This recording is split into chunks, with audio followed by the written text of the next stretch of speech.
Hi, hello, வணக்கம். What's cooking? இன்னைக்கு simple, tasty, healthy, comfortable breakfast அவல் உப்மா. இது பாம்பேலையும் குஜராத் சைடில், மகாராஷ்டிரா சைடில் ரொம்ப ஃபேமஸ். கந்தா போஹா அப்படின்னு சொல்லுவாங்க.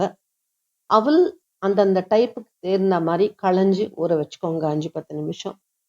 கடாயில் எண்ணெய் விட்டு கடுகு, உளுத்தம்பருப்பு, பச்சை மிளகாய், கருவேப்பிலை, பொடியாக நறுக்கின வெங்காயம், அதுவும் கூட பொடி பொடியாக நறுக்கின உருளைக்கிழங்கு, வேக வைக்காதது, இல்லை துருவப்பட்ட உருளைக்கிழங்கு, தோலி எடுத்துட்டு துருவினது, இது எல்லாம் சேர்ந்து நல்லா போட்டு பெரட்டி உப்பு மஞ்சள் பொடி போட்டு வதக்குங்க.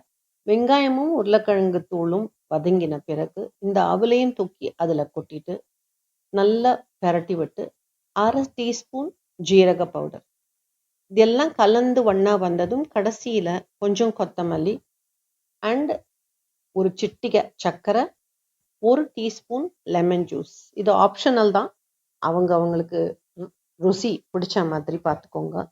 இது எல்லாம் மிக்ஸ் பண்ணி கலந்து விட்டீங்கன்னா ஹெல்தியான, ரொம்ப ரொம்ப டேஸ்டியான கந்தா போகா அவல் உப்மா ரெடி. அதுக்கு கூட என்கிட்ட பீனட் சட்னி இருந்தது. இங்கே என்ன சட்னி வேணாலும் கூட தோதா வச்சுக்கலாம். Enjoy cooking, enjoy eating. மீண்டும் சந்திப்போம். Have a wonderful day.